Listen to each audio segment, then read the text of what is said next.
McIntyre 2 started Smackdown on timing, demon time, straight hands, black Air Force energy. He was on go. And in the words of Negan, I like that.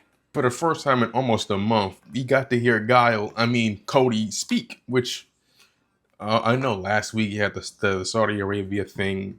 I saw it live, so I didn't get to see it. I didn't watch the afternoon one, so I don't know if he really spoke there. But for me, it's almost been a month. So, and he was talking that talk, typical Cody things, talking his talk. But then Randy came out. He's like, yo, I hesitated. I could have beat you, but I want you to know one thing. I want you to beat John Cena. But then the 2024 Hater of the Year, reigning, defending Drew McIntyre came out with the greatest shirt. Boy, that work. I might have to cop that. Low key, that shirt was low key fire. I'm not gonna hold you. But he came out. He's like, yo, Randy, you kind of washed. You went from the demon to cupcake. Like, what was going on? He calling you washed, basically. He started gaslighting. Low key, Karrion Kross plus Drew McIntyre, the gaslighting duo. Might have to do that. Straight gaslighting. But anyway, hit him with an RKO. Randy things. Looking back at him, he's like, yo, like I said before, somebody catching a punt kick, low-key might be Drew.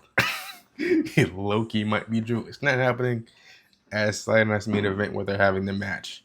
But if they extend it to SummerSlam, maybe.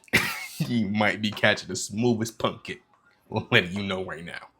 Alexa Bliss and Charlotte team thing they're doing, low-key kind of cool.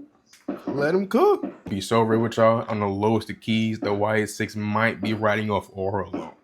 They got potential, and they currently in the storyline with the tag division as like the Monsters. But low-key, I'm kind of getting mixed feelings right now. They're talented. The storylines, they're popping these fireworks like candy. Jesus, relax. Dang. Anyway, what I was saying, right? The Wyatt Six, they're not bad. In ring, they're not bad, but man, it's hard to describe. I'm not gonna say I'm not feeling it, but it's not hitting like it's supposed to. Put it that way. Poor Zelina, man. I had high hopes for a title reign, and it just ended up being horrible. No fault of her own. Like, she's really talented. The whole reign, not one talking segment. One of the best talkers in all of WWE didn't get one promo. It's kind of crazy. But hopefully Julia's reign is better.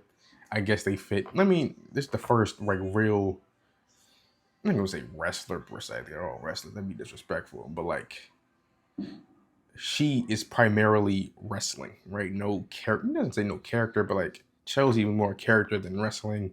Zelina is more a talker than a wrestler. Julia's the first one, kind of similar to Gunther, back when he had the IC title. Straight business, work, wrestling, right? That's the first time the US title has this. So hopefully they do something different. Maybe it's good, maybe it's bad. Only time will tell. But Tiffany had on those squeaky boots for that one episode of SpongeBob. It was killing me. I was not paying attention to anything in that promo. I just know she's fighting Trish at Evolution, which she ain't losing. So it's it's just to have on the card. Can't complain too much. It is what it is. I swear, WWE is trying to hurt somebody with all these pyro lights. Bro, relax, please. Or at least give him someone a warning. I don't even have epilepsy. I'm just saying. I felt it. You know what I mean? So imagine what someone with epilepsy is going through right now. I'm surprised I didn't get sued over it. But I will say, this Rey Fenix and Andrade tag team, I got potential. Tag team champs, I ain't complaining. Solo lost cleanly? Already? I was not expecting that. I was just waiting for the shenanigans. I was waiting for it to end in the DQ when they extend this to, Saturday's main event or SummerSlam or whatever. But it just didn't happen. It happened after the match, but at that point, you're already lost. You're not tough. You know what I mean? So that's confusing to me, but it was okay. Right? Nothing too crazy. But yeah, I did notice that every single match tonight that wasn't a promo or anything was a tag match, which, your mileage will vary depending on how much you enjoy tag team matches.